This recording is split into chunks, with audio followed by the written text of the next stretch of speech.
What is up, everybody? This is Lyle, No Hippie Trucking and Transportation.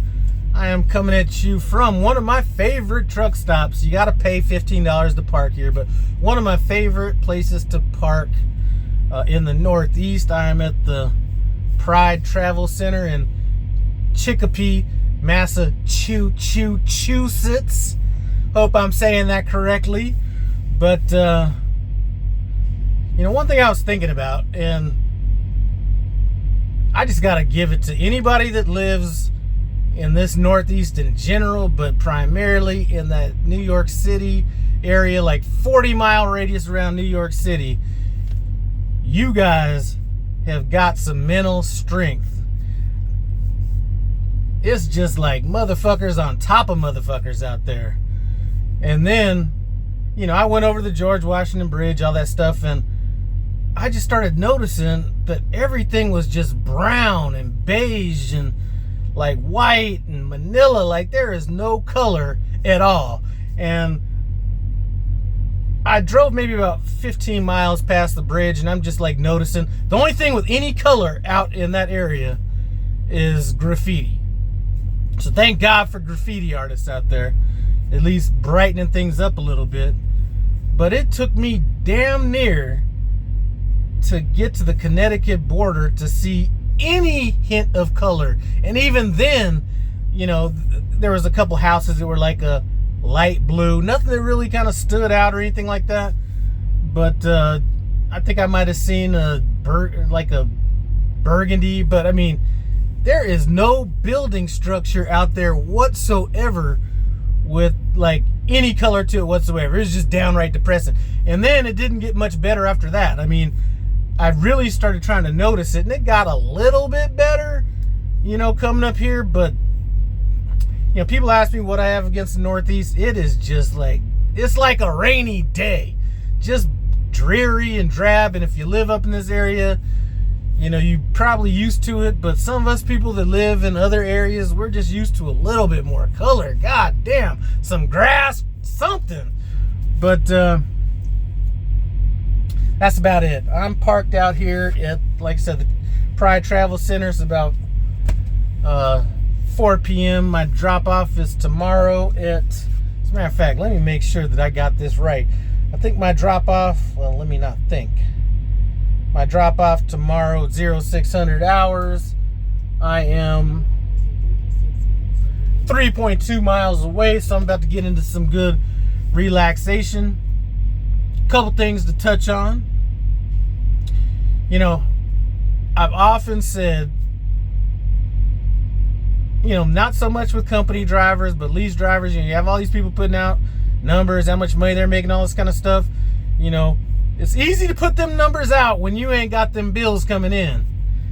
And, you know, I just took off 25 days and, you know, I did that thinking everything's fine. You know, Myra came out there. Before that, she was on the Denver yard, had to get towed out of the Denver yard because so much ice and stuff like that. Boom, $560. I think she left, came back, had some battery issues, things like that. To diagnose that, do everything. Boom, $1,981 plus hotel room, plus downtime pay, which maybe some of you guys may not have to worry about, but you know, recently she just drove through Salina, Kansas, got some bad def. As soon as she put the def in, it was saying low quality def. Truck derated. Had to get towed, so I'm looking forward to another $1,600 bill.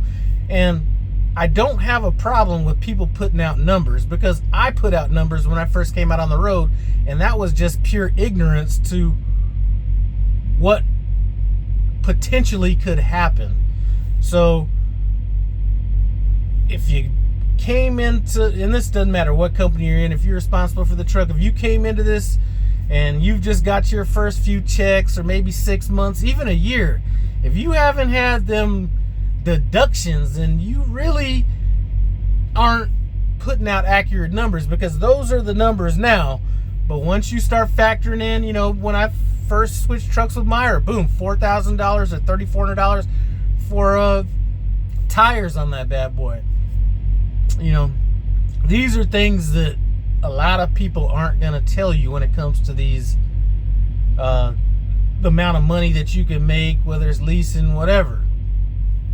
So just wanted to put that out there. Another thing I want to talk about, and I'm not going to mention this person because I'm not sure if they want me to, but he was just in a logs class, and I thought I was done beating this horse, but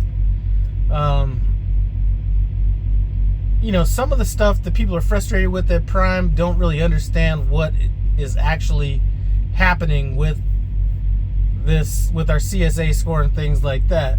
And a lot of that revolving around personal conveyance and those kind of things. And that is, I guess, Department of Transportation just came in and highly suggested that they better get this shit under control. So I don't fault anything that they're doing to try to get things in line. Now, what I do fault is that it took this to get it there, because I talked to my logs advisor. This got brought up on my radar about 2 years ago. And every time I go in there, I'm asking about it. And I think there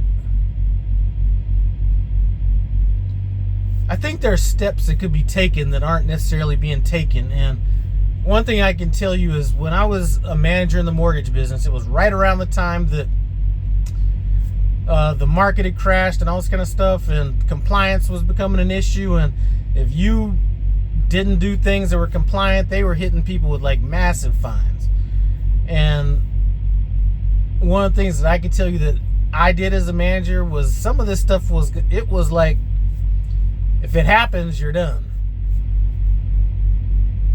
So I think that one of the things that Prime is doing is trying to be politically correct, and they're trying not to ruffle any feathers, but they're ruffling a lot of feathers. Whereas I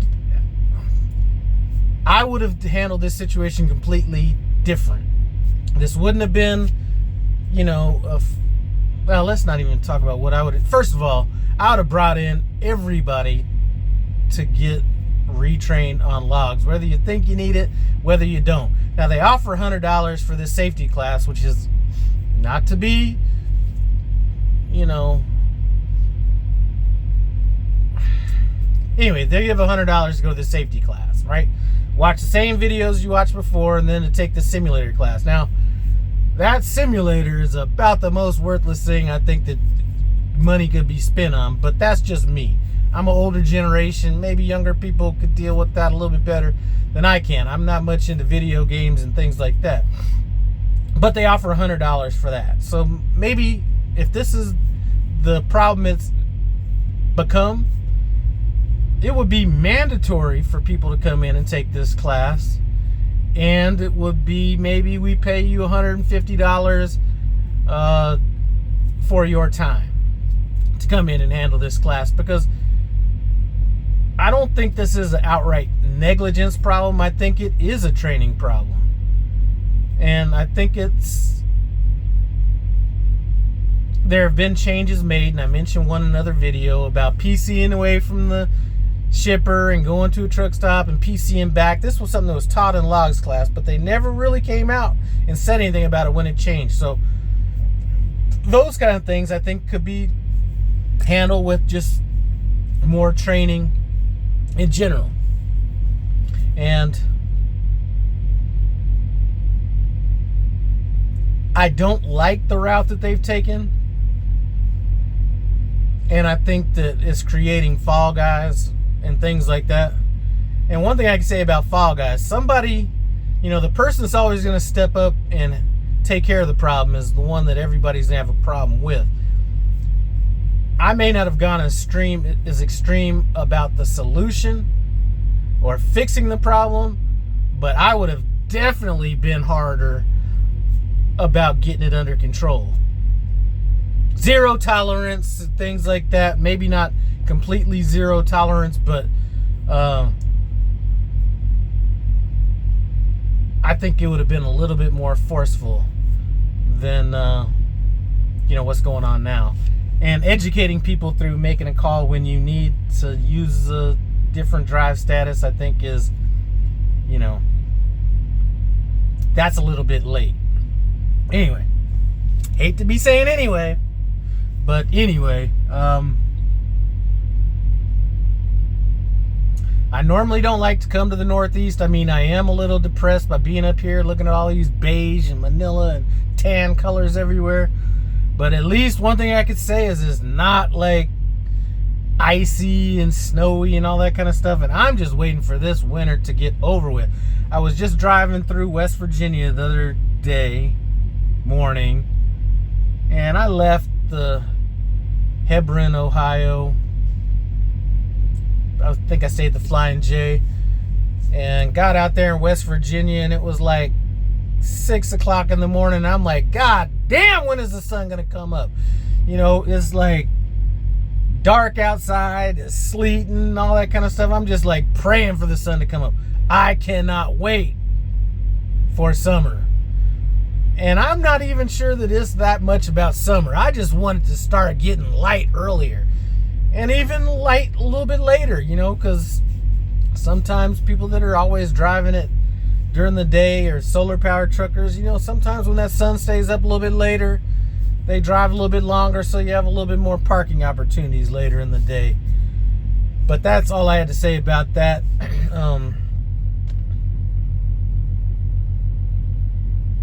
Continuing to bleed money.